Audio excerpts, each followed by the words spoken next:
And let's share my screen. Okay, so here is my sketch in Photoshop. And I actually just took a picture of my phone, took a picture of this sketch with my phone, and sent it to myself in an email. So you can either do that or scan it in. I do feel like if you scan in, you might get a little bit better quality, but basically somehow get your hand-drawn sketch into your computer so you can open it in Photoshop. I had a couple sketches on this piece of paper, so I'm going to just crop this down to the one that I want to use, which is this one.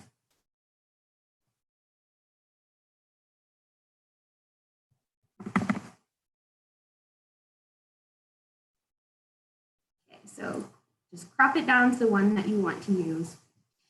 And in the examples that I was showing you, comparing basically photos of hand-drawn sketch or scans of hand-drawn sketches that I've seen in student portfolios or in digital submissions for design projects. A lot of the times they look like this, where you can kind of see different variations in the paper.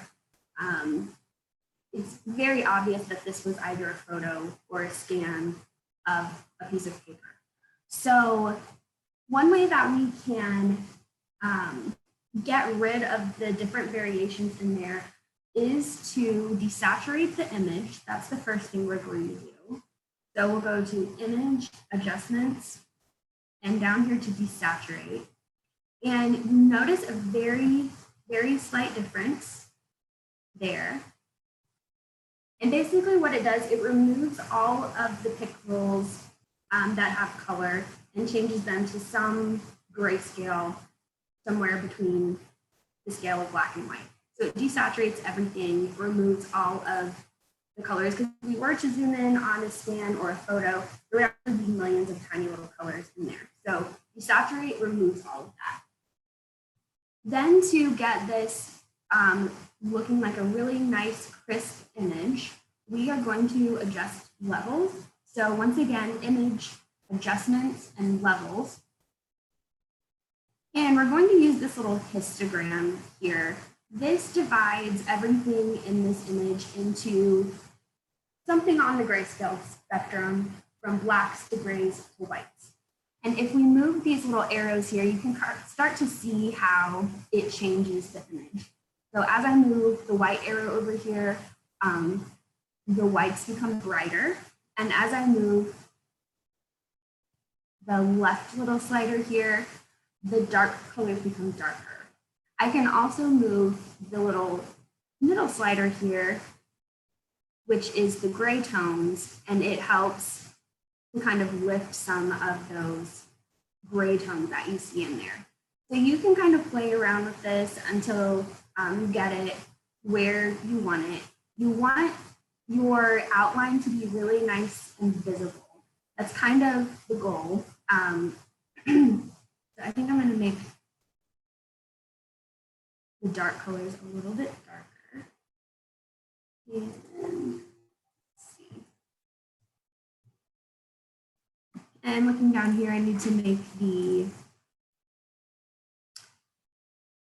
whites a little bit brighter here. So I'm just going to pull this slider over. That's looking a little better. Still needs a little bit of adjustment, but just to save time, I'm going to move on. Okay, so scan in your hand-drawn sketch. You don't need any color, any shading on it. We're going to add all of that in Photoshop. Drop it down where you want it. Image, Adjustments, Desaturate to move all of those individually colored pixels. And then we want to do Image, Adjustments, Levels to make the whites brighter and the dark darker.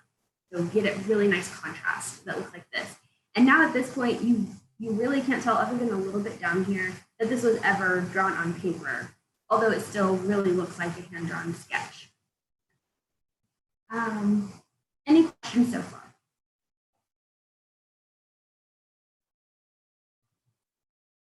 Okay, I'm going to set my color panel over here just to make sure I have pure black and pure white in my colors. So if it's all F's, it's white. If it's all zeros, it's pure black. And we need to go through our sketch here and clean up some lines. The way that we're going to clean them up is not by erasing, it's actually by painting either white or black. So I can kind of see some area over here. So I want to use my paintbrush. Here's my brush tool. And I'm going to right click to open up options for my brush.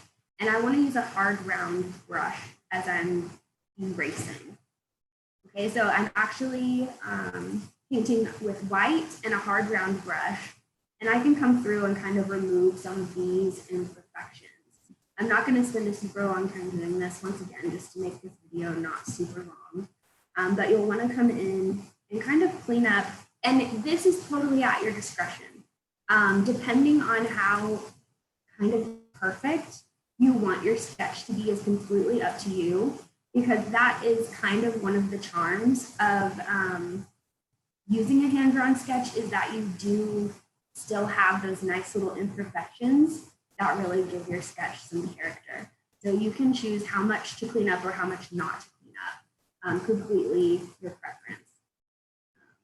But I can come through and just kind of clean up the area in here. I kind of had some lines that were kind of funky. A nice little tool, especially if you're working with a mouse. Sometimes it can be really hard to just clean up a line and move your mouse like nice and smoothly and make it perfect. One little trick is if you click, hold down the shift button and then click again, it's going to connect the second location that you clicked to the previous location, and it kind of draws a nice little straight line. So that is click, shift, and click. And you can kind of see it connects and makes a nice straight line.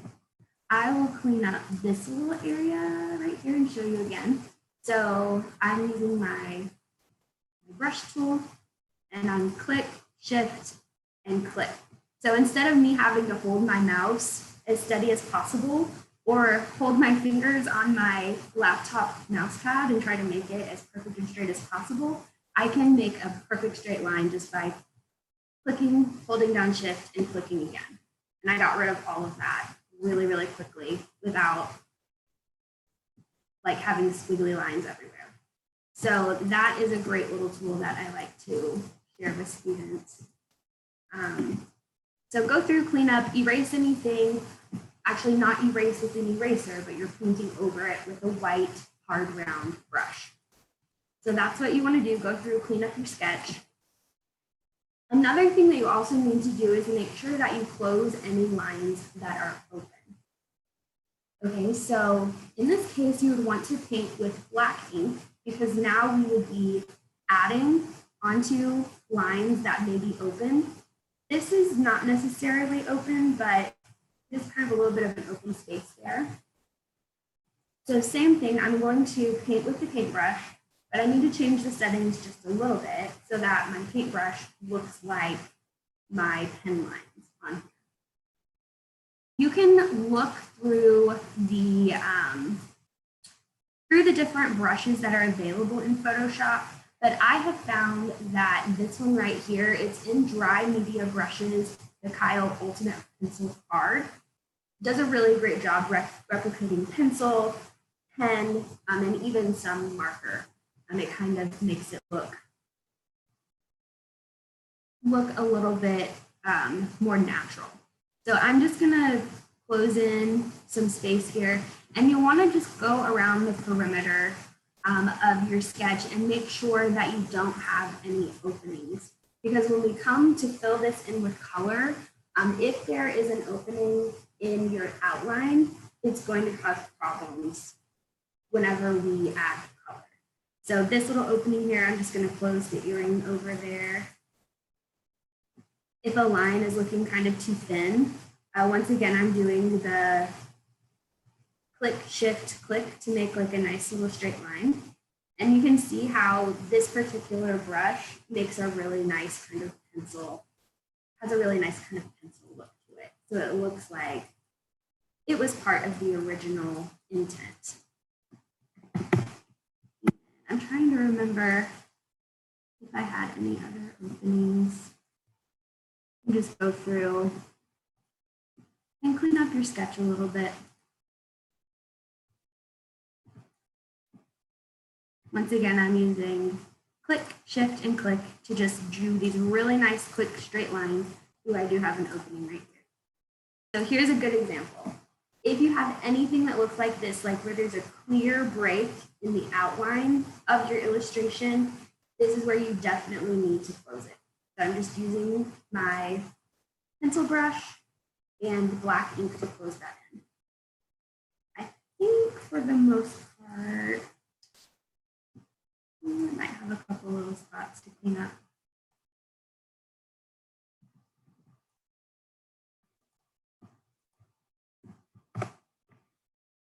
For the most part, this one was closed up pretty well. Right there.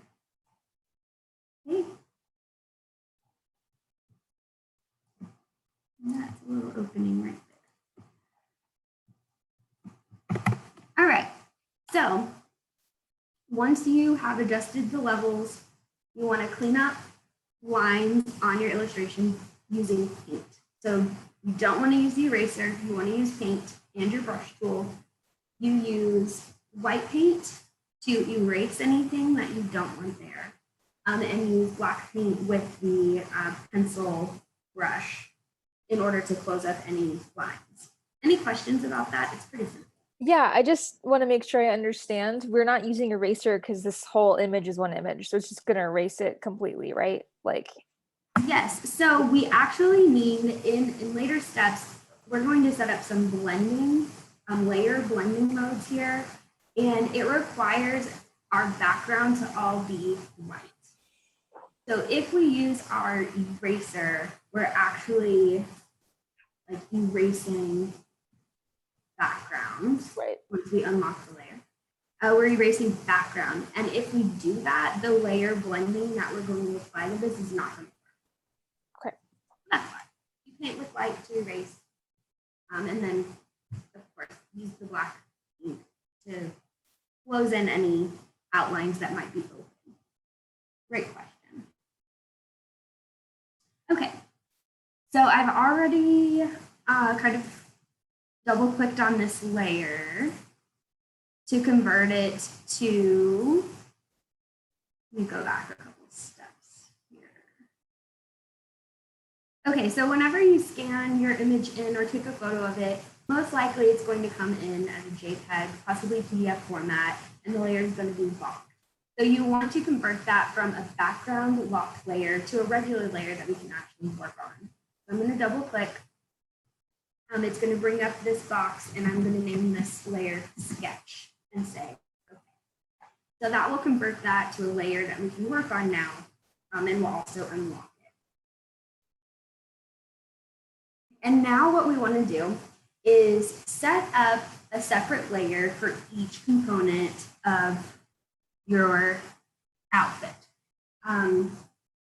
So in this particular outfit, I'm just going to create like a bunch of new layers here, maybe like 6 new layers. And I'm going to name them the different parts and pieces of the sketch. So I need one for hair. I drew some earrings on her, so earrings,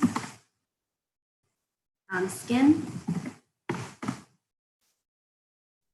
I'm going to do one for the bodice.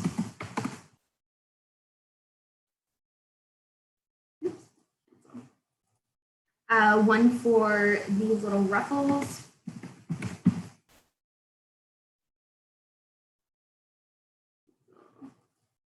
One for my skirts, and I think I just need one more for my shoes. I've got some shoes down here. Okay, so create a new layer for all of the different parts and pieces of your sketch that you plan on filling in with a different color. So I've set all of those up. And I want to make sure that my sketch is at the very top. So right now it's at the bottom since I created all those layers. So I'm going to move it all the way up to the top. And I'm going to lock it right now. Because at this step, we're going to be adding a color fill to each section for the new layers we created.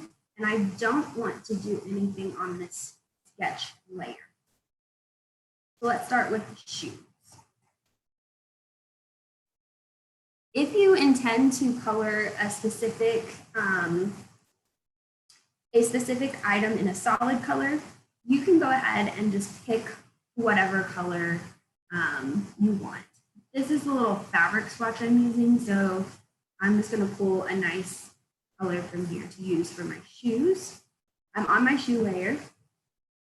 I'm going to use my paintbrush tool, and I'm going to go back to the hard round brush right there. I'm using my bracket keys just to make my brush bigger.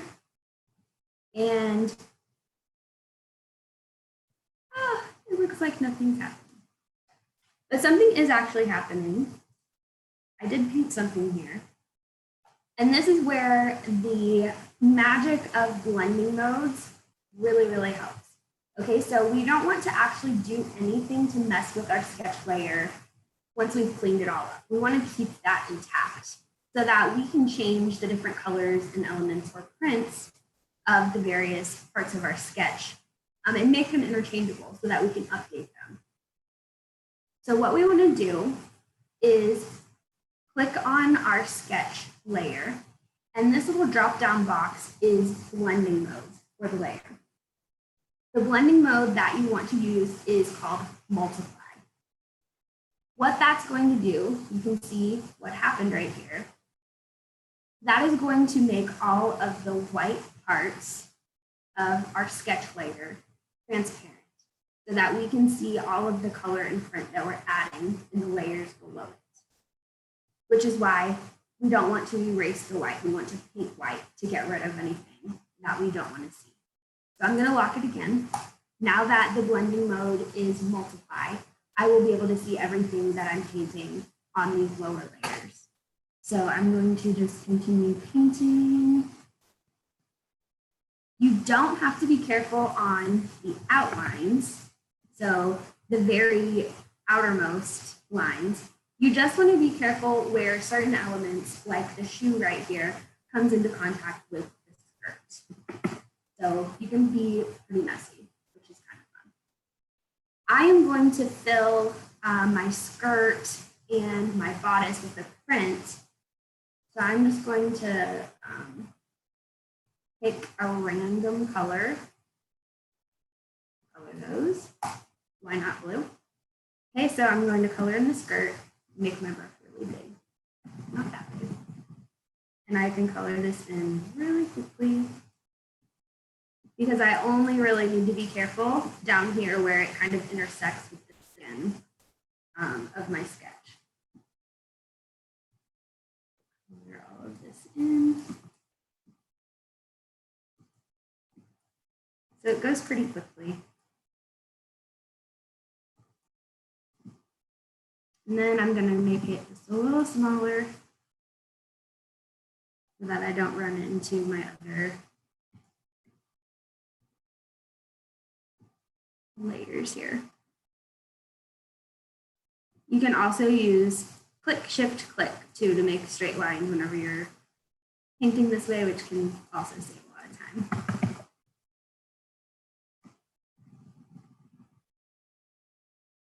So I'm just being careful where this particular piece runs into another piece.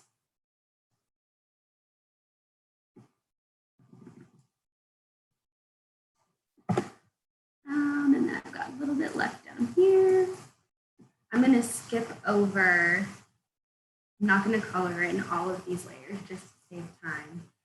But I did upload the final Photoshop, actual Photoshop file to Blackboard. So if you want to open that and see how it's structured, you can do that. I'm just going to add color to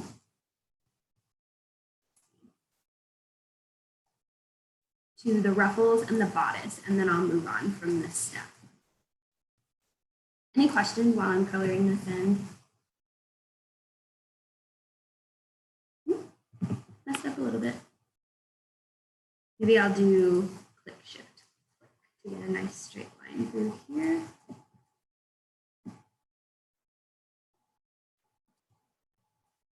Oops. Okay, close enough. And then I'm going to do the bodice.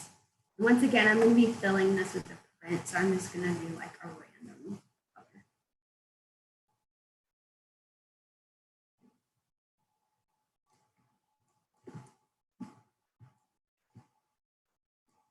Right now, it doesn't make a lot of sense, but it will in a minute.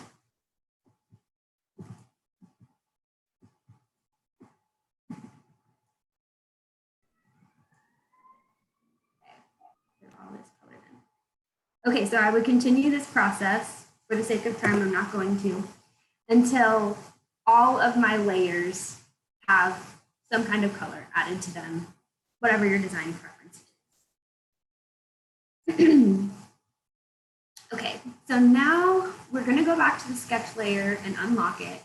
And I want to use the magic wand to click in the white space. Ooh, I must have an opening in the sketch. Oh, I'm not on the correct layer. Make sure you're on the sketch layer. You have the sketch layer multiplied. That was my mistake just then. And then click on the white space. You'll notice, let's see, I may have needed to clean this up a little bit more down here. I'm gonna do that really quick so that this will work properly.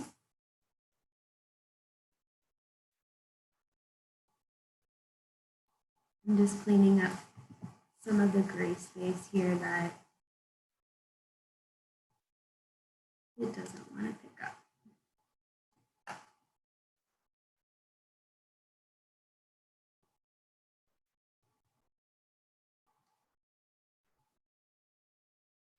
Okay, clean that out, problem solved. Okay, so now I'm going to use the magic wand, and on your sketch layer, make sure that that's what's selected. Click in the white space, and you'll notice that it's selecting everything outside of your outline, which is what you want. I'm going to zoom in and get in these little areas right here. So now to clean up all of this messy paint out here, all you have to do is click through. I'm clicking on the shoes layer now, and I'm just going to press delete on my keyboard, and it cleans up all of that messy space. Click on skirt layer. This one will be really impactful. Click delete, and it cleans up all of those messy lines. So that's why we don't have to be super careful when we're painting, and it just makes it really quick and efficient. Okay, so super easy. Use the magic wand on your sketch layer, and then just click on each layer, press delete, and it's going to delete all that extra. Hopefully yours will be a little neater than mine because I didn't clean up some of this gray space in here on previous steps. It's a little messy, but that's okay. We'll keep moving forward. Okay, so if you want to add a pattern, this is one of my favorite things about Photoshop rendering because hand rendering fabric prints can be really time consuming. So I just found this print that I like. I think I also uploaded this to the Blackboard site for you, so you can play around with it as well. I'm going to convert it to a layer here. I'm going to, it's an actual piece of fabric here, so I'm going to remove this little ruler up there. Okay, so now I've got a fabric swatch. We do need the fabric swatch to be set up as a pattern, and it needs to be a seamless repeat. So you can either use a seamless repeat that you created in Illustrator, export one repeatable tile and use that, or you can use a found print like I did, basically any image you find online, and create a pattern out of it in Photoshop. And it's pretty easy to do it. What we're going to use is the offset filter.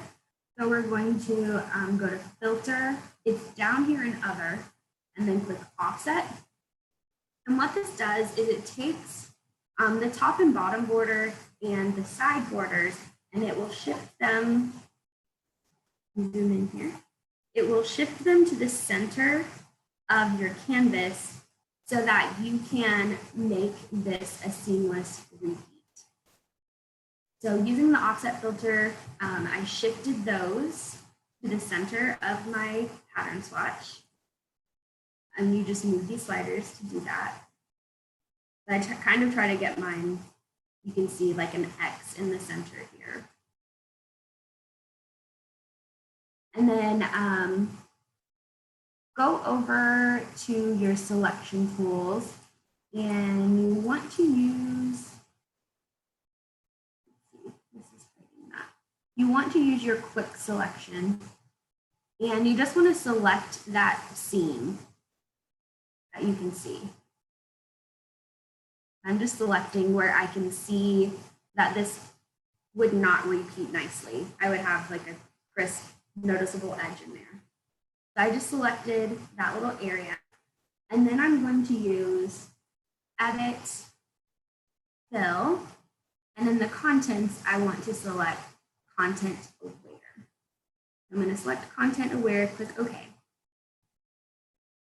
And what that does is it pulls elements from the surrounding parts of the image and fills in that space.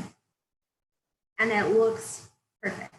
It doesn't work with every single found print that you might find, but for something that's kind of ditzy like this, it works really well. And it can also work really nicely for a found texture like denim, suede, or leather, or something like that. Okay, so I just made this into a repeating tile, and now I want to add it to my pattern menu. So in order to do that, I'm going to go Edit and Define Pattern. This is going to ask me for a pattern name. So I'm going to say this is a Liberty London print. That and say OK. And now I'm ready to use this in my illustration.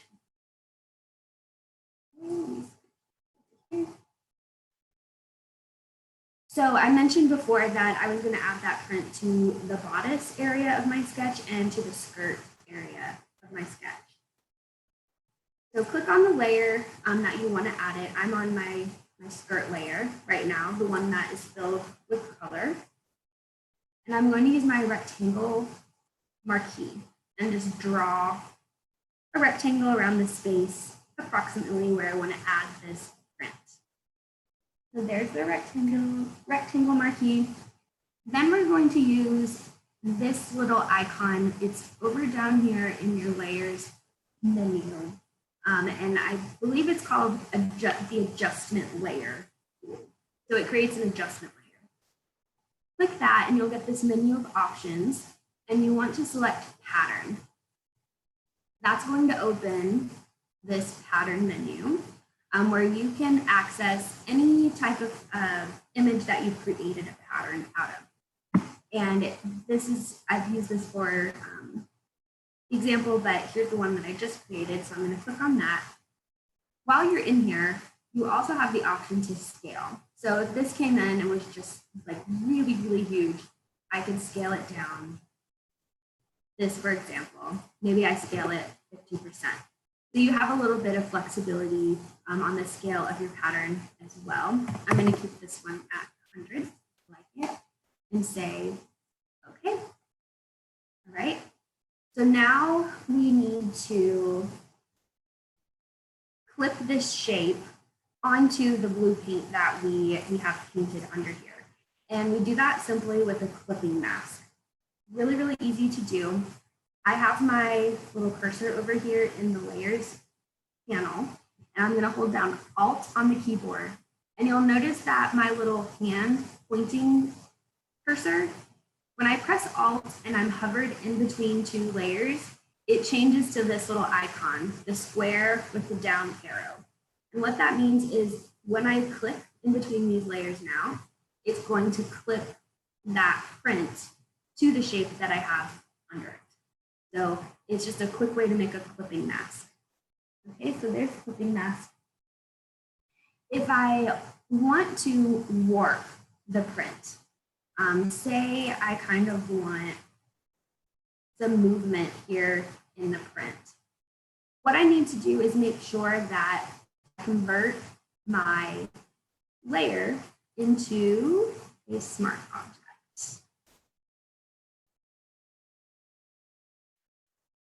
I may have to, oh, I don't have it turned on. There we go. I'm going to go back and remove the clipping mask. So before I do my clipping mask, right click on the layer and convert to smart object. So this is optional. If you want to warp the print so that doesn't look so flat, convert to a smart object and that will allow you to warp the print. So I just converted it to a smart object and now I can edit. I like to go to transform and warp. That's going to give me some handles on here and I can use it to adjust the way that the fabric looks on my sketch. And you can get kind of crazy with this. I find that it's better to just kind of keep it simple, just make it look like it's kind of wrapping around the body, which is a nice little touch. So just like that, doesn't need too much. And I'm going to rename this layer skirt prints. And I'm going to do the same thing for the bodice. So I'll show you how to do this again.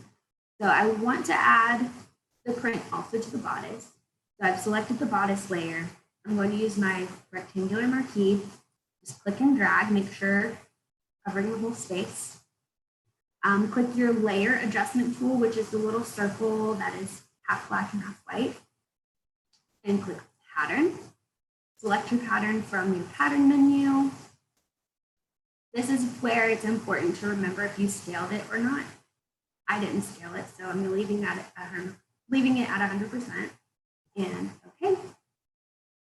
I'm going to convert this layer to smart object. So right click and it brings up this big menu, convert to smart object. Hold down Alt while I hover in between the pattern fill layer and the bodice layer and click. And now that's flipping that onto the shape that I have painted under there. So there is my bodice print. So that is how you can take a print that you designed in Illustrator yourself, bring it into Photoshop and use it on your actual fashion illustrations. Maybe you go buy fabric at a fabric store. You can take a photo of it and use it to actually fill your fashion illustrations, or find an image online that's similar. And the same is true for textures like denim or suede or whatever kind of texture that you want to go for. Any questions about adding pattern fills? I don't have questions now, but I know I will in the future. So this is going to go on Blackboard for the class, right? Because I'll probably have to watch it like 20 more times to. Yeah, so I'm recording it, so I'll post a link. Cool. And I also have a Word doc that has all of these steps listed out step by step. Like go to menu, edit, define pattern, click this, and so it'll be in both formats. I thought you had said that. I just wanted to make sure. Yeah, absolutely. And we're almost done. Actually, the very last step is just adding shading and highlighting. So we're almost done. Okay, so to add shading and highlighting, there's a couple of different ways you can do it, but I feel like this is the easiest way. I'm going to add a new layer that is for shading and highlighting. So I just added a new layer and I'm going to name it shading highlight.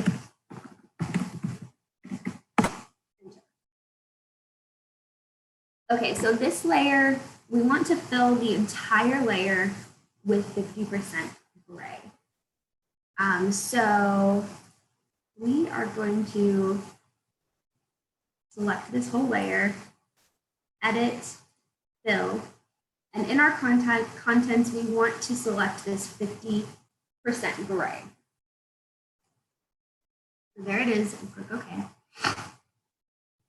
So it looks like it's going to change everything gray, but don't worry.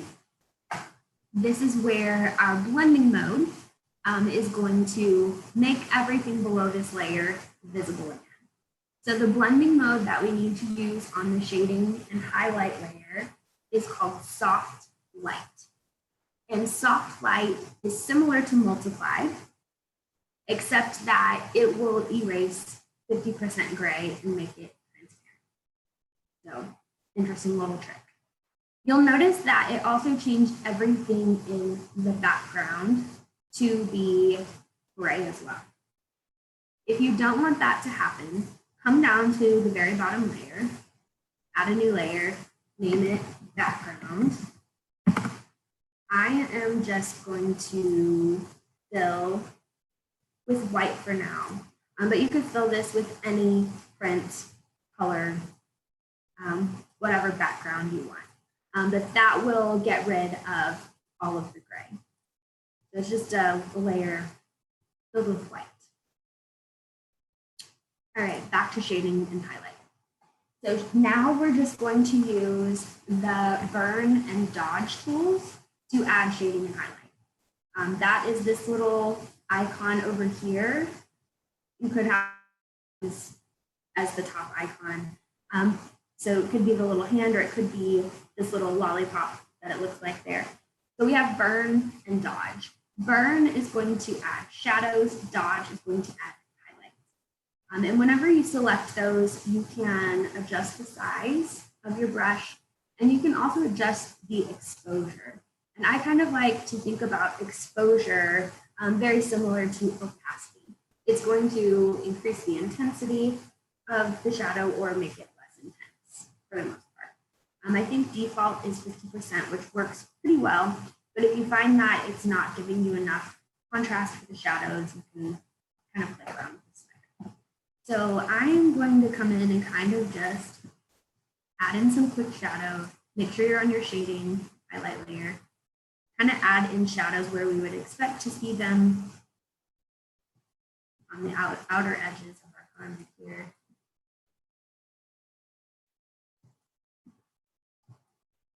Kind of big sweeping motions, it's pretty quick to do. Make my brush a little smaller, add a little shadow kind of under the bust area.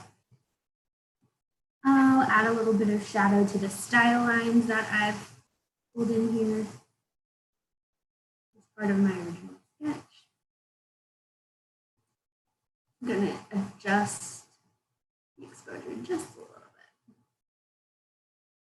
It's also buildable, so if you add a little bit and it's not dark enough, it will build as you continue to add on top of it. I'm going to add some shadow here in these folds. And that's about it. So that was using the burn tool. It's going to add shadows. And now I'm going to use dodge, which is going to add highlights. So I just want to add some highlights kind of on these forward areas of these fabric folds. Add a little highlight. And on the top of my folds here. So very similar to how you would add shading and highlights, except you're just using this one tool. And you can add whatever you want to add. Go as crazy or as little as you like. Okay, and then if I turn this layer on and off, you can see the difference that it makes. That adds quite a bit of dimension to make your sketch not look super flat. So let me open. This is the one that actually took a lot of time to do and actually cleaned everything up really nicely. I did the earrings, the hair, skin, all of that in there. This is the finished one. This is also the one that I've uploaded to the Blackboard site. So you can actually open it in Photoshop and see how the sketch layer is set up, all of the subsequent layers, and kind of take a look at settings. Any questions about any of these things? It's pretty simple. Once you've done it a couple times, it gets faster. So I encourage you to start working on your sketches this way. It creates a really, really nice professional finish, which really looks really good in your final portfolio. And that's it. That's the whole process. Any questions? Good. All right. We have about an hour of class time left. I'm obviously not going to make you sit around and look at each other on Zoom.